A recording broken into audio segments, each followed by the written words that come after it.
Hello friends, CrPC 1973 एवं BNSS 2023 की तुलनात्मक परिवर्तित एवं समरूप धाराओं के बारे में बताया जा रहा है। सीआरपीसी की धारा 451, बीएनएसएस की धारा 497, जिसमें कतिपय मामलों में विचारण लंबित रहने तक संपत्ति की अभिरक्षा और व्ययन के लिए आदेश देने की प्रक्रिया का उल्लेख है। सीआरपीसी की धारा 452, बीएनएसएस की धारा 498, जिसमें विचारण की समाप्ति पर संपत्ति व्ययन के लिए जो आदेश की प्रक्रिया का उल्लेख है। सीआरपीसी की धारा 453, बीएनएसएस की धारा 499, अभियुक्त के पास मिले धन का निर्देश क्रेता को संदाय करने का उल्लेख किया गया है। सीआरपीसी की धारा 454, बीएनएसएस की धारा 500। सीआरपीसी की धारा 454 में धारा 452 या 453 के अधीन आदेशों के विरुद्ध जो अपील की जाएगी उस प्रक्रिया का उल्लेख है। बीएनएसएस की धारा 500 में धारा 498 या धारा 499 के अधीन आदेशों के विरुद्ध जो अपील की जाएगी उस प्रक्रिया का उल्लेख है।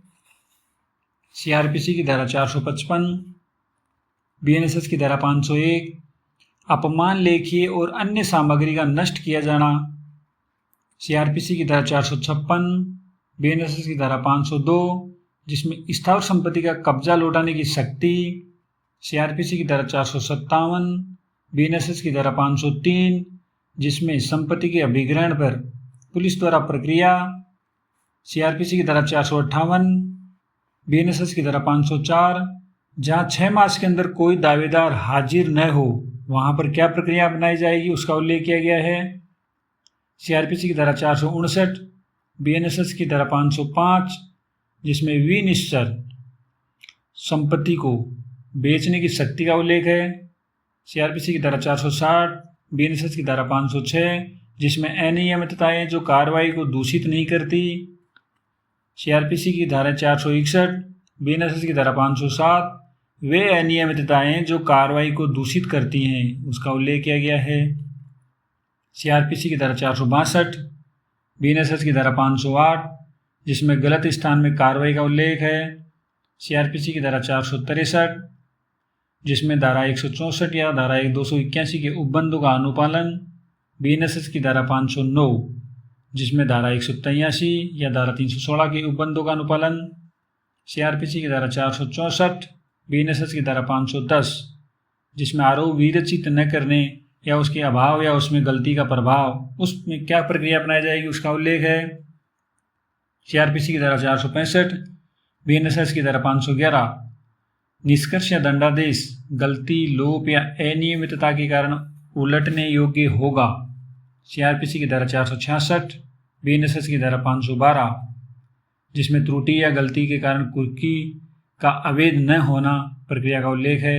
सीआरपीसी की धारा 467, बीएनएसएस की धारा 513, जिसमें डेफिनेशन के बारे में बताया गया है। सीआरपीसी की धारा 468, बीएनएसएस की धारा 514, परिसीमा काल की समाप्ति के पश्चात संज्ञान का वर्जन प्रक्रिया का उल्लेख है।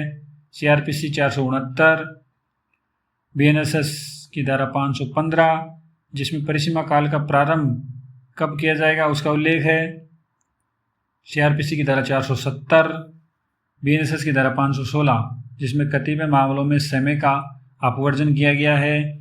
सीआरपीसी की धारा 471, बीएनएसएस की धारा 517, जिसमें जिस तारीख को न्यायालय बंद हो उस तारीख का अपवर्जन किया गया है।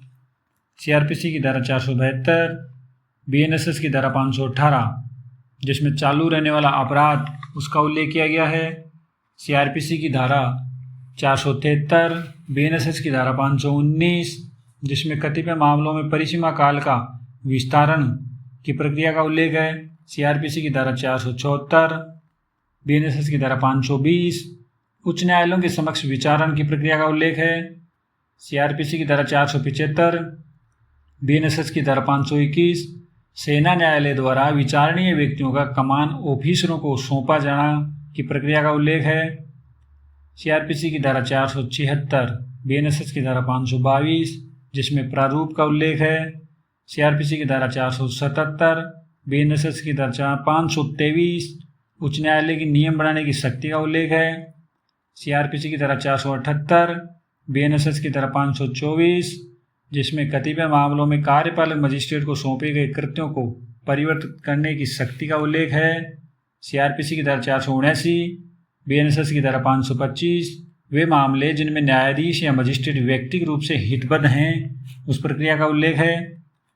सीआरपीसी की धारा 480, बीएनएसएस की धारा 526 जिसमें विधि व्यवसाय करने वाले अधिवक्ता का कुछ न्यायालयों में मजिस्ट्रेट के तौर पर न बैठना उसका उल्लेख है। सीआरपीसी की धारा 481, बीएनएसएस की धारा 527 जिसमें विक्रय से संबद्ध लोक सेवक का संपत्ति का क्रय न करना और उसके लिए बोली न लगाना की प्रक्रिया का उल्लेख है। सीआरपीसी की धारा 482, बीएनएसएस की धारा 528 उच्च न्यायालयों के अंतर्निहित शक्तियों की व्यावृत्ति की प्रक्रिया का उल्लेख है। सीआरपीसी की धारा 483, बीएनएसएस की धारा 529 जिसमें न्यायालयों का अधीक्षण पर निरंतर का प्रयोग करने का उच्च न्यायालय का कर्तव्य का प्रयोग किया गया है उसका उल्लेख किया गया है। बीएनएसएस की धारा 530 जिसमें इलेक्ट्रॉनिक पद्धति में विचारण और कार्रवाई का किए जाने की प्रक्रिया का उल्लेख है। सीआरपीसी की धारा 484, बीएनएसएस की धारा 531 जिसमें निरसन और व्यावृत्तियों का उल्लेख किया गया।